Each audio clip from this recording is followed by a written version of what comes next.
किन किन वस्तुओं को हम संसाधन कहते हैं, इसके बारे में आज हम विस्तृत चर्चा करेंगे। सबसे पहले हम संसाधन से आशय, महत्व एवं उनके प्रकार पर चर्चा करेंगे।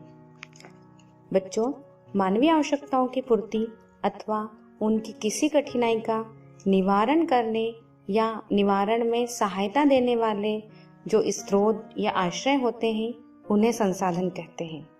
दूसरे शब्दों में, कोई वस्तु या तत्व तभी संसाधन कहलाता है जब उससे मनुष्य की किसी आवश्यकता की पूर्ति होती है। जैसे जल एक संसाधन है, क्योंकि इससे मनुष्यों तथा अन्य जीवों की प्यास बुझती है, खेतों में फसलों की सिंचाई होती है और यह स्वच्छता प्रदान करने, भोजन पकाने आदि कार्यों में हमारे लिए आवश्यक होता है। इसी प्रकार वे सभी पदार्थ जो मानव की आवश्यकताओं की पूर्ति में सहायक हैं, संसाधन कहलाते हैं। संसाधन मानव जीवन को सरल और सुखद बनाते हैं। आदि काल में मनुष्य पूर्णतः प्रकृति पर निर्भर था। धीरे धीरे मनुष्य ने अपनी बुद्धि कौशल से प्रकृति के तत्वों का अपनी आवश्यकताओं की पूर्ति हेतु अधिकाधिक उपयोग किया। आज संसार के वे सभी देश अधिक उन्नत और संपन्न माने जाते हैं जिनके पास अधिक संसाधन है। आज संसाधन की उपलब्धता हमारी प्रगति का सूचक बन गया है। इसीलिए संसाधनों का हमारे जीवन में बड़ा महत्व है। हमें यह समझ लेना है कि प्रकृति का कोई भी तत्व तभी संसाधन कहलाएगा जब वह किसी मानवीय आवश्यकताओं की पूर्ति में सहायक हो। किसी वस्तु या पदार्थ को संसाधन बनाना मनुष्य के हाथ में है। मनुष्य अपनी बुद्धि, कौशल, तकनीकी ज्ञान से प्राकृतिक तत्वों को अपनी आवश्यकताओं की पूर्ति के लिए उपयोगी एवं मूल्यवान बना लेता है। इस प्रक्रिया से प्राकृतिक तत्व संसाधन बन जाते हैं। बच्चों, संक्षेप में हम कह सकते हैं कि प्राकृतिक साधन संसाधन तब बनते हैं जब मनुष्य अपने बुद्धि, कौशल एवं तकनीकी ज्ञान से उन्हें अपनी आवश्यकताओं की पूर्ति के लिए रूपांतरण कर और अधिक उपयोगी और मूल्यवान बना लेता है। साधारणतः संसाधन प्राकृतिक होते हैं। मैकलॉन के अनुसार प्राकृतिक संसाधन वे हैं जो प्रकृति के द्वारा प्रदान किए जाते हैं तथा मानव के लिए उपयोगी हैं। प्राकृतिक साधनों को संसाधन बनाने का कार्य मानव द्वारा किया जाता है। मानव स्वयं भी एक संसाधन है। किसी भी देश के लिए शिक्षित, कुशल एवं स्वस्थ मनुष्य एक मूल्यवान संसाधन है। अब हम संसाधनों के वर्गीकरण पर चर्चा करेंगे। संसाधनों का वर्गीकरण निम्नानुसार है। स्वामित्व के आधार पर संसाधन, इसमें 3 तरह के संसाधनों को शामिल किया गया है: व्यक्तिगत संसाधन, राष्ट्रीय संसाधन और विश्व संसाधन। व्यक्तिगत संसाधन किसी व्यक्ति की संपत्ति, स्वास्थ्य और दक्षता आदि है। राष्ट्रीय संसाधन राष्ट्र की संपदा, सैन्य शक्ति, नागरिकों की देशभक्ति आदि। विश्व संसाधन के अंतर्गत मानव मात्र की समृद्धि व कल्याण के लिए संसार की भौतिक और अभौतिक वस्तुएं शामिल की गई हैं। इसी तरह पुनः पूर्ति के आधार पर संसाधनों का वर्गीकरण किया गया है। पुनः पूर्ति योग्य संसाधन वे संसाधन हैं जिनका उपयोग होने पर भी उनके गुणों को बनाए रखा जा सके। जैसे खाद के उपयोग द्वारा कृषि भूमि को कृषि योग्य बनाए रखा जाता है। पुनः आपूर्तिहीन संसाधन अर्थात से केवल एक बार उपयोगी संसाधन, जैसे वे संसाधन जो एक बार उपयोग होने के बाद समाप्त हो जाते हैं, यथा पेट्रोल, कोयला आदि। अगला है बारंबार प्रयोग होने वाले संसाधन। वे संसाधन जिनका उपयोग एक बार होने के बाद भी आवश्यक संशोधन के साथ उन्हें पुनः उपयोग में लिया जाता है, जैसे धात्विक खनिज, लोहा, तांबा आदि। सनातन प्राकृतिक संसाधन वे संसाधन हैं जो उपयोग होने पर भी नष्ट नहीं होते, जैसे सौर ऊर्जा, जल आदि। अब वितरण के आधार पर अगर हम संसाधन की बात करें तो वितरण के आधार पर संसाधन 4 प्रकार के होते हैं। सर्व सुलभ संसाधन, जो संसाधन सभी जगहों पर उपलब्ध हैं, जैसे वायु। सामान्य सुलभ संसाधन, वे संसाधन जो अधिकतर स्थानों पर उपलब्ध हैं, जैसे कि मिट्टी, कृषि योग्य भूमि। विरल संसाधन, अर्थात विरल मतलब सीमित, जो संसाधन सीमित स्थानों पर उपलब्ध हैं, जैसे कोयला, सोना, यूरेनियम आदि। एकल संसाधन, ऐसे संसाधन जो संसार में 1 या 2 स्थानों पर उपलब्ध हैं, जैसे क्रोमोलाइट धातु, जो प्राकृतिक रूप से केवल ग्रीनलैंड में मिलती है और कहीं भी नहीं पाई जाती है। प्रयोग के आधार पर वर्गीकरण, प्रयोग के आधार पर वर्गीकरण 4 तरह का है। अप्रयुक्त संसाधन, अप्रयोजनीय संसाधन, संभाव्य संसाधन और गुप्त संसाधन। अब हम इन चारों के बारे में चर्चा कर लेते हैं।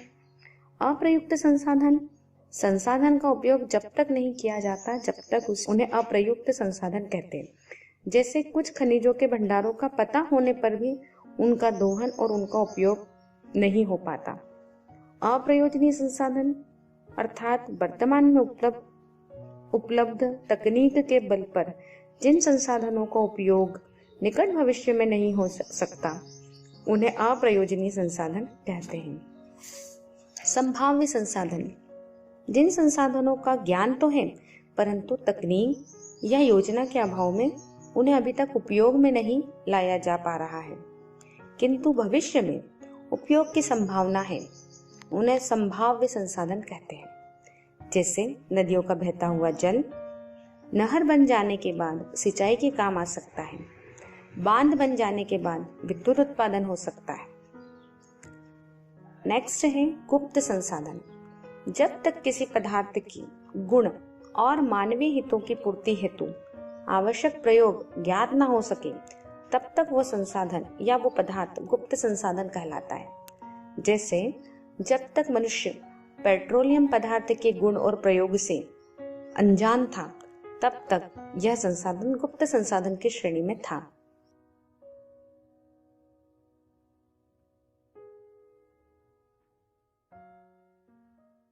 के बाद अब हम अगले संसाधन मृदा अर्थात मिट्टी की बनावट, उसके प्रकार, वितरण और उसके संरक्षण पर चर्चा करेंगे।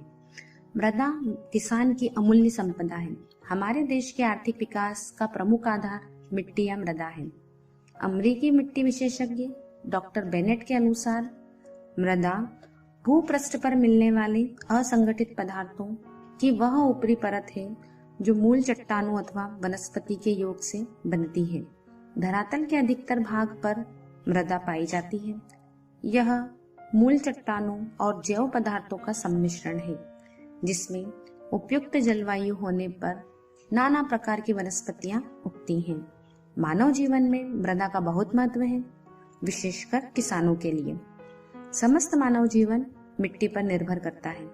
समस्त प्राणियों का भोजन प्रत्यक्ष या परोक्ष रूप से मिट्टी से प्राप्त होता है।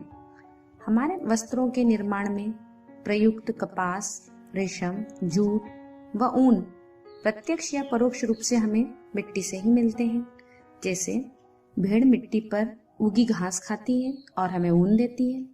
रेशम के कीड़े वनस्पति पर जीते हैं और वनस्पति मिट्टी पर उगती है। भारत में लाखों घर मिट्टी के बने हुए हैं। हमारा पशुपालन उद्योग, कृषि और वनोद्योग मिट्टी पर आधारित है।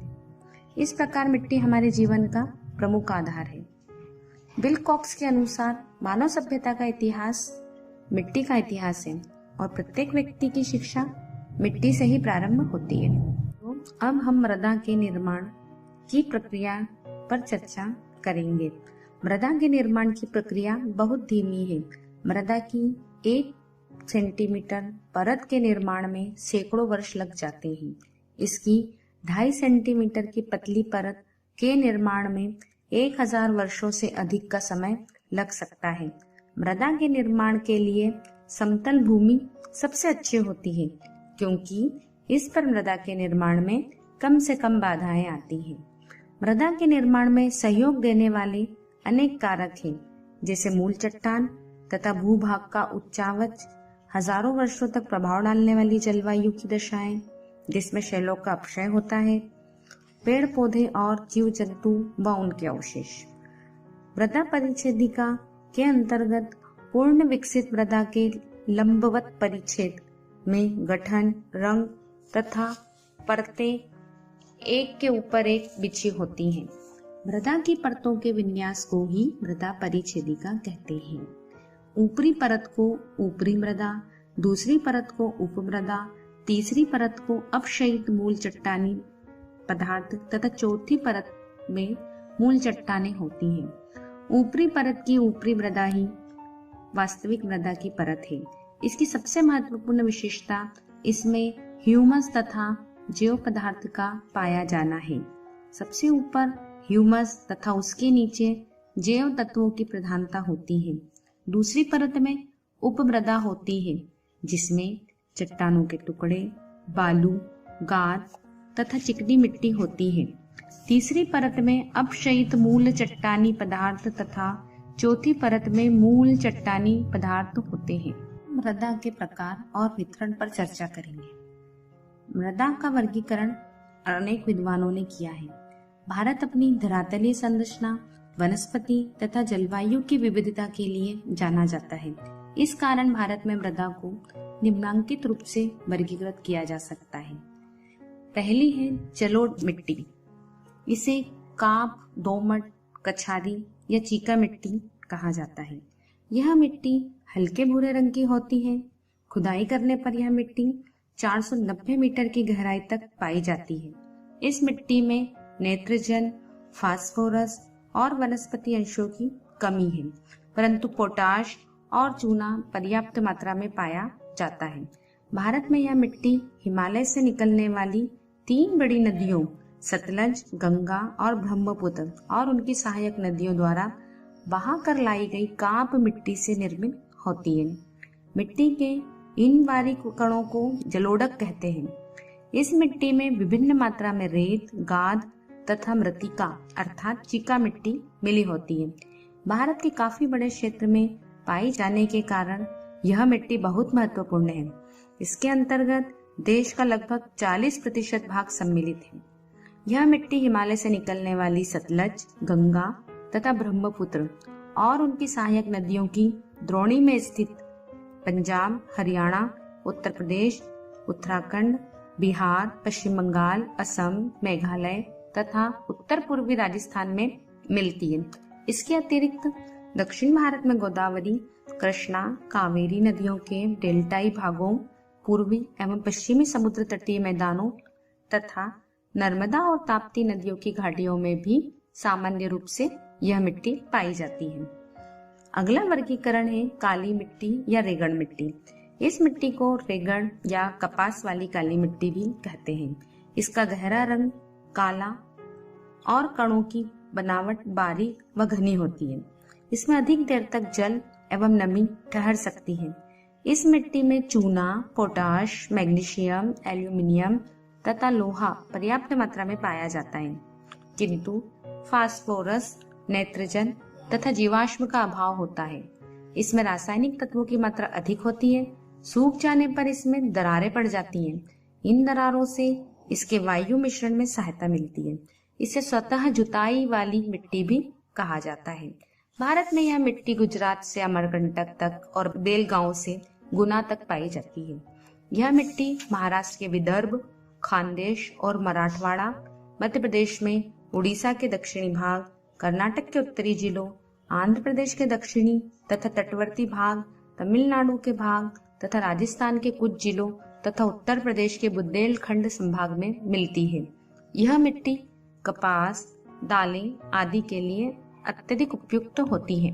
अगला प्रकार है लाल मिट्टी। यह मिट्टी शुष्क और तर जलवायु में प्राचीन, रवेदार और परिवर्तित चट्टानों के टूट फूट से बनती है। ताप्ती नदी घाटी में पहाड़ियों के ढलानों पर लगातार अधिक गर्मी पड़ने से चट्टानों के टूटने पर उसमें मिला हुआ लोहा मिट्टी में फैल जाता है, जिससे इसका रंग लाल हो गया है। कहीं कहीं इसका रंग भूरा, चॉकलेटी, पीला अथवा काला भी है।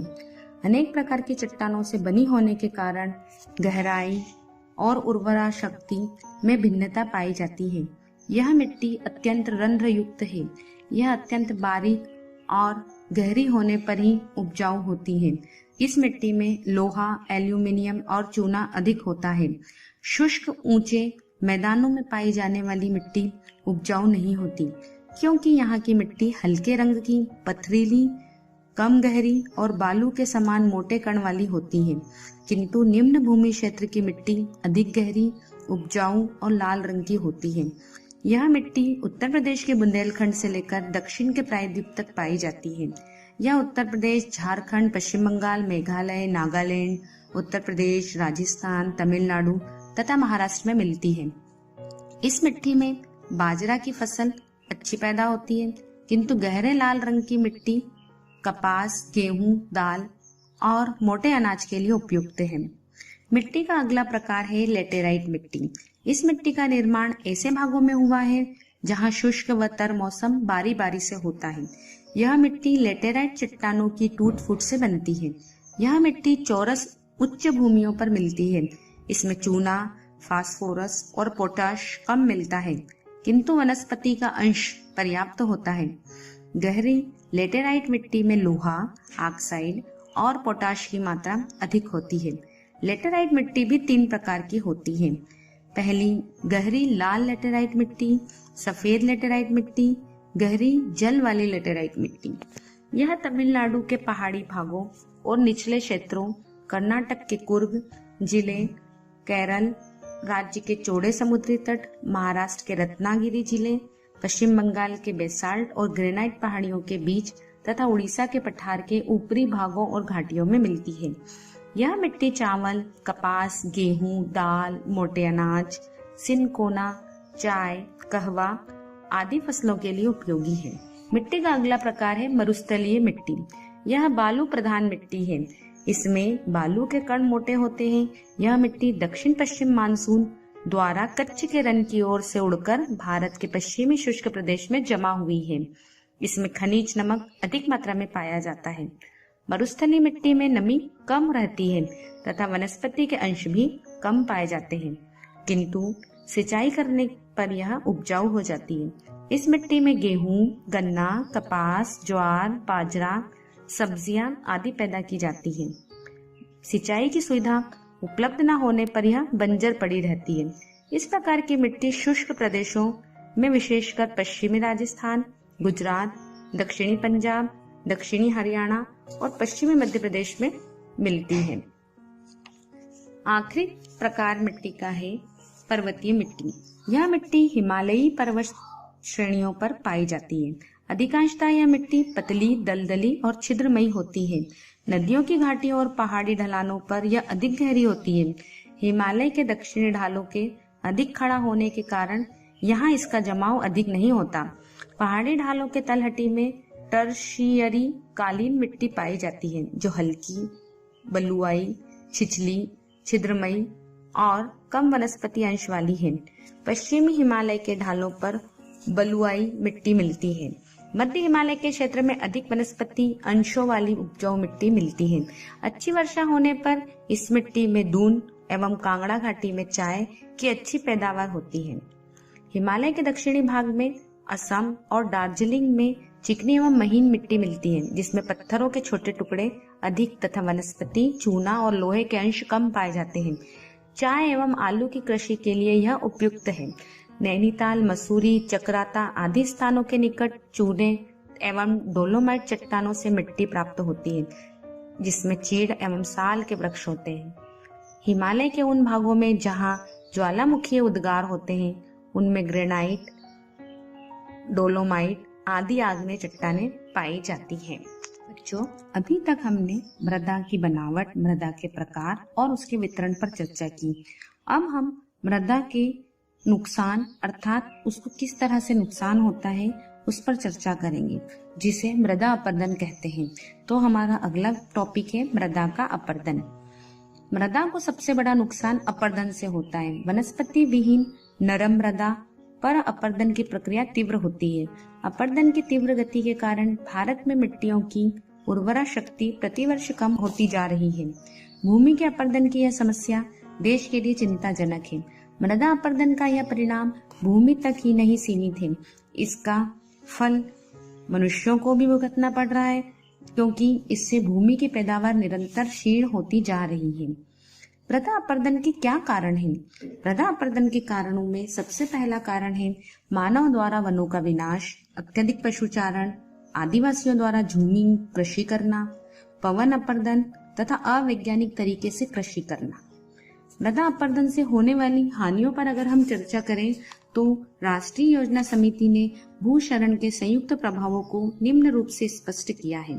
पहला है उसमें वनस्पति के नष्ट हो जाने के कारण सूखे की लंबी अवधि होना, जल के अतिरिक्त स्रोतों पर प्रतिकूल प्रभाव तथा सिंचाई में कठिनाई होना, नदियों की तह में बालू का जमना जिससे धारा परिवर्तन और बंदरगाहों का मार्ग अवरुद्ध होना, उच्च कोटि की भूमि का नष्ट होना तथा कृषि उत्पादन पर दुष्प्रभाव पड़ना और कृषि योग्य भूमि में कमी आना शामिल है। मृदा का संरक्षण किस प्रकार किया जाए, इस बारे में निम्नलिखित उपाय प्रस्तुत किए जा रहे हैं। बढ़ती हुई जनसंख्या के कारण प्राकृतिक संसाधनों का बड़े पैमाने पर विनाश हुआ है, जिसमें अनेक प्राकृतिक संसाधनों के नष्ट होने का खतरा पैदा हो गया है। इसलिए मृदा संरक्षण द्वारा विनाश रोकना आवश्यक है। मृदा संरक्षण के लिए निम्नलिखित उपाय किए जा सकते हैं। पहाड़ी एवं पर्वतीय क्षेत्रों में सीढ़ीदार खेतों में फसल उगाना, दूसरा खेतों में बंधिकाएं बनाकर नालीदार अपरदन को रोकना, तीसरा शुष्क प्रदेशों में पवन की गति को रक्षक मेखला अर्थात पेड़ पौधों की बाढ़ द्वारा कम करके मृदा के अपरदन को रोकना, पहाड़ी ढालों तथा बंजर भूमि में वृक्षारोपण करना और पशु की चराई पर नियंत्रण रखना, पर्वतीय ढालों एवं ऊंचे नीचे क्षेत्रों में बहते हुए जल का संग्रह करना तथा ग्रामीण क्षेत्रों में चारागाहों का विकास करना। इन उपायों के द्वारा हम मृदा के अपरदन को काफी हद तक कम कर सकते हैं और मृदा के संरक्षण में योगदान दे सकते हैं।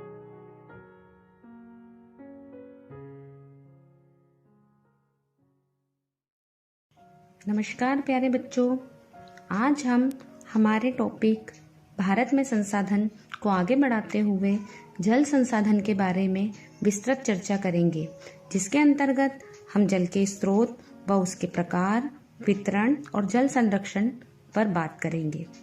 जल एक मूल्यवान संपदा है। इससे हमारी मूलभूत आवश्यकताएं पूर्ण होती हैं। पृथ्वी पर जीवन का आधार जल ही है। वनस्पति एवं जीव जंतुओं के शरीर में जल का अंश प्रधान होता है। मनुष्य के शरीर में 70% जल होता है। जल के 4 प्रमुख स्रोत हैं। पहला पृष्ठीय जल, दूसरा भौम जल, तीसरा वायुमंडलीय जल तथा चौथा महासागरीय जल। भूपृष्ठ या भूतल पर जल वर्षा व बर्फ के पिघलने से प्राप्त होता है। वर्षा का कुछ जल बहकर तालाबों व झीलों में एकत्र हो जाता है। अधिकांश जल बहकर नदियों में चला जाता है, जो बाद में सागर व महासागर में पहुंचता है। वर्षा जल का कुछ अंश धरातल द्वारा सोख लिया जाता है, जिसे हम भूमिगत जल या भौम जल कहते हैं। इसके अतिरिक्त वर्षा जल का कुछ अंश भाप बनकर वायुमंडल में लौट जाता है, जिसे वायुमंडलीय जल कहते हैं। पृष्ठीय जल नदियों, झीलों व छोटे बड़े जलाशयों का जल पृष्ठीय जल कहलाता है। पृष्ठीय जल के प्रमुख स्रोत नदियाँ, झीलें, तालाब आदि हैं। भारत में नदियाँ व सहायक नदियाँ देश के हर भाग में पाई जाती हैं। भारत के कुल पृष्ठीय जल का लगभग 60% भाग 3 प्रमुख नदियों सिंधु, गंगा और ब्रह्मपुत्र में से होकर बहता है। संसार की बड़ी नदियों में ब्रह्मपुत्र और गंगा का क्रमशः 8वां तथा 10वां स्थान है। आइए जानते हैं भारत की प्रमुख नदियों और उनकी लंबाई के बारे में। सिंधु नदी की लंबाई 1134 किलोमीटर है।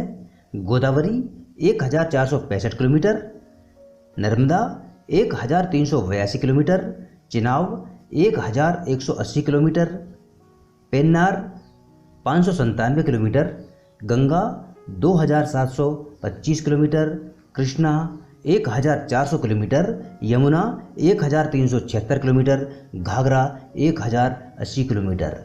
तो बच्चों, भारत की इन नदियों के नाम और इनकी लंबाई जरूर नोट कर लेना। भौम जल वर्षा जल का कुछ भाग भूमि द्वारा सोख लिया जाता है। कृषि व वनस्पति उत्पादन में इसका महत्वपूर्ण योगदान होता है। सोखा हुआ जल धरातल के नीचे अभेद्य चट्टानों तक पहुंचकर एकत्र हो जाता है। इसे कुओं तथा ट्यूबवेलों के द्वारा धरातल पर लाया जाता है तथा मानवीय उपयोग के अतिरिक्त कृषि भूमि की सिंचाई, बागवानी, उद्योग आदि के लिए उपयोग किया जाता है। देश में भौमजल का वितरण बहुत असमान है। चट्टानों की संरचना, धरातलीय दशा तथा जलापूर्ति का स्वरूप भौमजल के वितरण को प्रभावित करता है। समतल मैदानी भागों में भौमजल की मात्रा अधिक है। महाराष्ट्र, मध्य प्रदेश, तमिलनाडु, कर्नाटक आदि दक्षिणी राज्यों में अभेद्य चट्टानों के कारण बहुत कम मात्रा में वर्षा का जल भूमि सोख पाती है। इसलिए दक्षिण भारत में भौमजल की कमी पाई जाती है।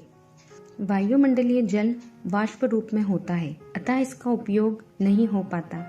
महासागरीय जल देश के पश्चिम, पूर्व तथा दक्षिण में क्रमशः अरब सागर, बंगाल की खाड़ी और हिंद महासागर है। इस जल का उपयोग मुख्यतः जल परिवहन और मत्स्य उद्योग में होता। जल के उपयोग। जल का उपयोग मुख्यतः पीने, भोजन बनाने, सफाई तथा सिंचाई, जल विद्युत उत्पादन, उद्योग, परिवहन, मनोरंजन आदि में होता है। जल का सर्वाधिक उपयोग सिंचाई के लिए किया जाता है। देश में सिंचाई की प्रथा प्राचीन काल से चली आ रही है। सिंचाई के 3 प्रमुख साधन हैं। पहला नहरें, दूसरा कुएं तथा नलकूप तथा तीसरा तालाब। संसाधन की समस्याएं व संरक्षण। जल संसाधन संबंधी अनेक प्रकार की समस्याएं हैं जिनका संबंध संसाधन की उपलब्धता, उपयोग, गुणवत्ता तथा प्रबंधन से है। स्वतंत्रता के समय सिंचाई तथा उद्योगों के लिए जल पर्याप्त रूप से उपलब्ध था, परंतु अब जनसंख्या वृद्धि के कारण हर क्षेत्र में जल में कमी हो रही है।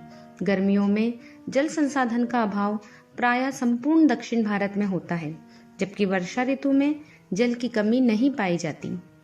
जिन प्रदेशों में नलकूपों से सिंचाई होती है, वहां विद्युत प्रदाय की स्थिति पर जल संसाधन की उपलब्धता निर्भर है। इन कारणों से जल संसाधनों का विवेकपूर्ण उपयोग, संरक्षण तथा प्रबंधन आवश्यक हो गया है।